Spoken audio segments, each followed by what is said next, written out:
ये आरएसएस के एजेंट जब तक खत्म नहीं होंगे कानूनी कार्रवाई हो ही नहीं सकती। मुस्लिम कम्युनिटी अगर इन दलालों के, मैं ये नहीं कह रहा कि फिजिकली मुंह काले कर दें, लेकिन अगर इनका सोशल बाइकआउट कर दें इन दलालों का, तो ईमानदार और बहादुर उलेमा, वकील, सोशल एक्टिविस्ट सामने आएंगे और हम देखेंगे कौन सा आतंकवादी संगठन बजरंग दल, विश्व हिंदू परिषद या कौन सा आतंकवादी संगठन भारत का संविधान को टच कर सकता है और कानून अपने हाथ में ले सकता है। हम लोग भी देखेंगे, लेकिन शर्त यह है पहले इन दलालों को खत्म किया जाए। सजा नहीं मिलेगी, बिल्कुल नहीं मिलेगी किसी हालत। होता रहेगा कि कहीं से भगाया जाएगा, कहीं मारा जाएगा। बिल्कुल, जब तक दलाल रहेंगे। मुसलमानों वाली घटना थोड़ी ज़्यादा हाईलाइट हो जाती है, लेकिन ये SC STs के साथ और माइनॉरिटीज़ के साथ भी यही हो रहा है।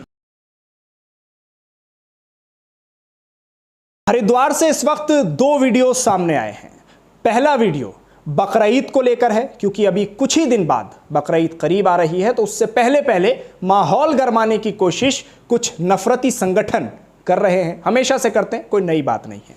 लेकिन अब हरिद्वार के गंगा घाट से एक ऐसी तस्वीर सामने आई है कि जिस पर हर किसी को बोलना पड़ रहा है।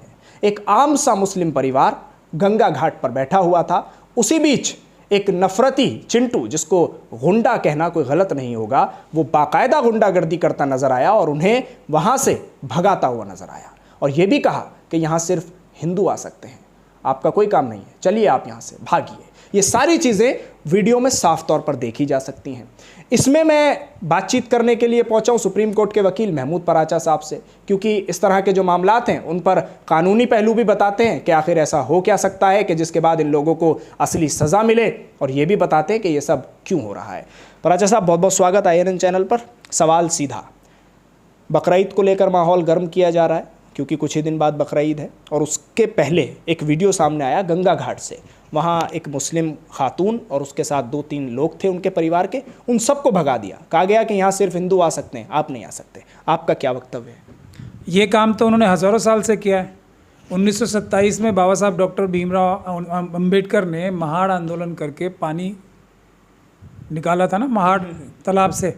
वो अब भारत, और उसके बाद भारत का संविधान लिखा था, तो वो भारत का संविधान ख़त्म करके मनुस्मृति लागू करना चाहते हैं। उसकी पहली शर्त तो यही है ना कि पानी नहीं पी सकते। जो सो कॉल्ड अपर कास्ट, जिसे वो हिंदू कहते हैं, जो हिंदू राष्ट्र बनाना चाहते हैं, जो आतंकवादी संगठन हिंदू राष्ट्र बनाना चाहते हैं RSS और BJP के समर्थन से, वो तो सबसे पहले मनुस्मृति लागू करने का पहला स्टेप ही यही है ना, लोगों को कॉमन जगह से पानी ना पीने दो, तालाब से पानी ना पीने दो। और धारा 15 बाबा साहब डॉक्टर भीमराव अम्बेडकर ने स्पेशली इसी काम के लिए लगाई है, बनाई इसलिए। कौन तय करेगा कि पानी मत पियो? कौन तय करेगा कि यहाँ आकर मत बैठो? भारत के संविधान ने तय कर दिया है, तो सबके लिए खुला है, कोई भी पानी पी सकता है किसी भी कॉमन तालाब से, नदी से और उससे। ये भारत के संविधान ने, बाबा साहब डॉक्टर भीमराव अम्बेडकर ने ख़ास तौर पे पानी की बात लिखी है। तो ये भारत का संविधान ख़त्म करने के लिए पहला नहीं बल्कि मजबूत कदम जो उठाए जा रहे हैं हिंदू राष्ट्र बनाने के लिए, मनुस्मृति लागू करने के लिए, ये उसी के लिए एक मजबूत कदम है। और इसमें चाइना और पाकिस्तान के साथ मिलकर ये काम हो रहा है, मणिपुर में ख़ास तौर पे, और उत्तराखंड में। उत्तराखंड चाइना से लगा हुआ है एकदम नेक्स्ट डोर, तो चाइना के पास वाली स्टेट्स जितनी भी हैं उसमें अफरा तफरी का माहौल RSS और BJP के जो आतंकवादी संगठन है वो जानबूझ के बना रहे हैं। मणिपुर में भी उन्होंने जाके सारा दंगा कराया, सारा हमले ये जो किए RSS के लोगों ने जाके किए। अब ये उत्तराखंड में, तो ये चाइना और पाकिस्तान की मदद से ये पूरी कार्रवाई चल रही है। तो यानी माना जाए कि अब मुसलमानों को किसी गंगा घाट पर या किसी इस तरह के घाट पर जो पहुंचते हैं मुसलमान, के भाई जाकर बैठ गए, देखा वहाँ की कैसी खूबसूरती है, उसको निहारने के लिए पहुंच गए, उसको दर्शाने के लिए, तो ये सब अब नहीं होगा? मुसलमानों की बात ही नहीं है, आप फिर नहीं समझ रहे। जो भगाया किसको गया? ढोल गंवार शूद्र पशु नारी, आपको सिर्फ एक मुस्लिम परिवार को नज़र आ गया, शायद उन्हें किसी ने वीडियो में कैद कर लिया, बिल्कुल ठीक है। वरना रोज़ schedule caste schedule tribe community के साथ क्या होता है? घोड़ी नहीं चढ़ने दिया जाता, पानी के ऊपर एक कितने UP में आपने देखे हैं, एक के बाद वारदात हुई है कि किसी शेड्यूल कास्ट की महिला ने अगर खाना बना के दे दिया तो बच्चों ने खाना खाने से इनकार कर दिया। शेड्यूल कास्ट के बच्चों ने अगर राजस्थान में एक कॉमन जगह से पानी पी लिया तो उसके साथ पिटाई की। ये एक घटना थोड़ी हो रही है। आप सिर्फ ये मुसलमानों वाली घटना थोड़ी ज़्यादा हाईलाइट हो जाती है, लेकिन ये SC STs के साथ और माइनॉरिटीज़ के साथ भी यही हो रहा है, और जो OBC हैं उनके साथ ये होने वाला है बहुत जल्दी। कानूनी चाराजोई क्या है, कानूनी रास्ता क्या है इस तरह की हरकतें करने वालों के ख़िलाफ़, इस तरह के नफ़रती एजेंडे को बढ़ाने वालों के ख़िलाफ़, जो यूं ही किसी को भी मारपीट कर देते हैं, यूं ही किसी को भी भगा देते हैं, कुछ भी करने को तैयार हैं, कैसे लगाम लगेगी? देखिए, ये बुनियादी तौर पे अब मुझे उत्तराखंड के लोगों ने बुलाया था, मैं आपको एग्जांपल दे के ही बता रहा हूँ। और मैं हैदराबाद के दौरे के बाद से मैंने उन्हें वादा किया था कि 18 तारीख को मैं आऊँगा। ठीक है। उसके बाद ये दलाल ऑर्गेनाइजेशंस के जो हेड है ना, उन्होंने अपने कुछ डेलीगेशन उत्तराखंड में भेज दिए, अरशद मदनी और महमूद मदनी ने। उन्होंने जाके सीएम से मुलाकात की और सीएम से मुलाकात करने के बाद ये सिलसिला जारी है। जैसे अमित शाह से मुलाकात करने के बाद महमूद मदनी के दिल्ली में जो मस्जिदें और मज़ार ढाना शुरू हुए थे, वो अमित शाह से महमूद मदनी की मुलाकात के फ़ौरन बाद शुरू हुए थे। तो मेरा प्रोग्राम कैंसिल करा के वहाँ के लोगों को बोला कि प्राचा साहब को नहीं बुलाना है, उनके ऊपर दबाव बनाया या क्या भी बनाया, वो प्रोग्राम मेरा कैंसिल हुआ। उसके बाद इन्होंने डेलीगेशन भेजा। ये आरएसएस के एजेंट जब तक ख़त्म नहीं होंगे कानूनी कार्रवाई हो ही नहीं सकती। हम जैसे लोगों को दूर करने के लिए ये अरशद मदनी, महमूद मदनी टाइप जो आरएसएस के दलाल हैं, नाम लेकर आरोप लगा रहे हैं आप, बहुत बड़ा आरोप है ये। नहीं, आरोप तो नाम लेके लगा रहा हूँ, मजबूरी में लगा रहा हूँ, क्योंकि जमीयत एक इतनी अच्छी ऑर्गेनाइजेशन है, उसमें एक से बढ़कर एक आलिम है, एक से बढ़कर एक बहादुर उलेमा है, जो उनके दिल में कितनी टीस है इस बात की कि ये अरशद मदनी और महमूद मदनी ने पूरी जमीयत उलमा हिंद के दोनों फैक्शंस बेच दिए आरएसएस को। तो मैं उनका दर्द बयान कर रहा हूँ आपके सामने। मेरे पास तो सबके फ़ोन आते हैं ना, इनके उलेमाओं के जो असली उलेमा हैं, बहादुर, उनके आते हैं कि किसी तरीके से करके ये दोनों हट जाएं। तो जमीयत उलमा जो जिस काम के लिए बनी थी, इंसाफ और बराबरी कायम करने के लिए, भारत का संविधान को मजबूत करने के लिए, वो काम पे लग जाएगी। अभी तो वो खुद मुझे बताते हैं कि दलाल हैं दोनों। चलिए, वो एक अलग मसला है, जमीयत का अपना खुद का अलग मसला है। मैं उस पर बात नहीं कर रहा हूँ, मैं बात कर रहा हूँ इन पर कानूनी चाराजोई क्या है, कैसे सजा मिलेगी। मैं उसी की तो बता रहा हूँ। अब मेरे जैसे लोगों को और ईमानदार उलेमा जो हैं, जब उनको वहाँ पे जाके लोगों से मजबूत कानूनी कार्रवाई करवाना ही नहीं दी जाएगी, तो कानूनी कार्रवाई कौन करेगा? तो आप जाइए ना, कौन रोक रहा है आपको?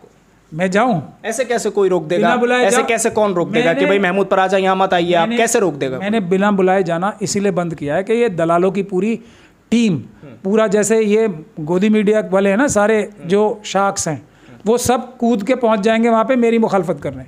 अगर वहाँ के मकामी लोग, इसलिए मैंने फार्मूला तय किया है, जहाँ मुझे बुलाया जाता है, अभी जैसे इमामों ने मुझे बुलाया, मैं गया, अब वो कितनी अच्छी तहरीक चल रही है वो आप लोग देख सकते हैं। अब बात पर आते हैं दोबारा, तो आप कह रहे हैं कि सज़ा नहीं मिलेगी? बिल्कुल नहीं मिलेगी। किसी हालत ये होता रहेगा कि कहीं से भगाया जाएगा, कहीं मारा जाएगा। बिल्कुल, जब तक दलाल रहेंगे। सबसे आसान काम मुस्लिम पर कोई भरोसा नहीं। भरोसा क्या करेगा जब कंप्लेंट नहीं होगी? कानून तो है ना, संविधान तो है। संविधान तभी काम कर सकता है, तभी उसमें आ सकता है जब मजबूत पैरवी करने वाले लोग हो। अपनी दर्द, वकील है, माँ भी, वकील क्या करेगा? जब आपने देखा ना बंगाली मार्केट में वकील का क्या हशर किया था, पुलिस थोड़ी मुझे हटा पाई थी वहाँ से, खुद गद्दारों ने हटाया वहाँ से मुझे, इन्हीं दलालों ने हटाया मुझे वहाँ से। तो एक जगह नहीं, मेरे साथ कई जगह ऐसा हो चुका है। इसीलिए मैंने अज़्म किया है कि मैं बुलाएंगे, मैं जाऊँगा, अपनी जान हथेली पे रख के भी जाऊँगा और सोल्यूशन कराने जाऊँगा। और मैं सिर्फ लफ्फाजी नहीं करता बाकी लोगों की तरह, मैं जाके लड़ाई लड़ूंगा। फतेह या कामयाबी या नाकामयाबी अल्लाह के हाथ में होती है, लेकिन एक मजबूत लड़ाई तो लड़ूंगा। बकरा ईद को लेकर कहा जा रहा है पराचा साहब के अगर कहीं भी खून किसी नाली में नज़र आया तो हमें फ़ोन किया जाए। ये हिंदूवादी संगठन कह रहे हैं, हरिद्वार के ही। उसके बाद हम बताएंगे कि कैसे मनाई जाएगी ईद। धमकी भरा अंदाज है बाकायदा।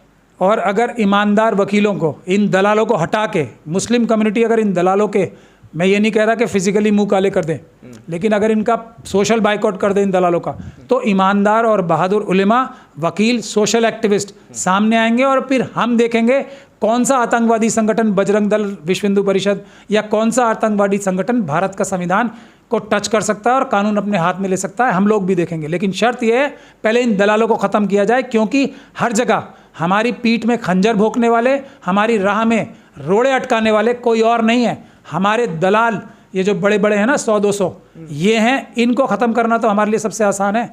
हम अमित शाह, बजरंग दल और आरएसएस के खिलाफ प्रोटेस्ट करेंगे तो उससे मुश्किल है वो काम, लेकिन इन दलालों को तो हम एक्सपोज कर सकते हैं। यही करना शुरू करें, देखिए आपको कितना ज़्यादा फ़र्क महसूस होगा अपने आप ही, क्योंकि आरएसएस और बीजेपी हमारे हाथ, हमारे जो कोशिशें हैं कमज़ोर, इन्हीं दलालों के थ्रू कर रही है। चलिए, धन्यवाद, शुक्रिया बातचीत करने के लिए। सुप्रीम कोर्ट के वकील महमूद पराचा हमारे साथ इस वक्त मौजूद थे। उन्होंने बहुत सारी बातें कही हैं, बहुत सारे आरोप और इल्ज़ाम भी लगाए हैं, कौम को बहुत सारे पैगाम भी दिए हैं। इस इंटरव्यू के बाद देखना ये है कि आखिर होता क्या है।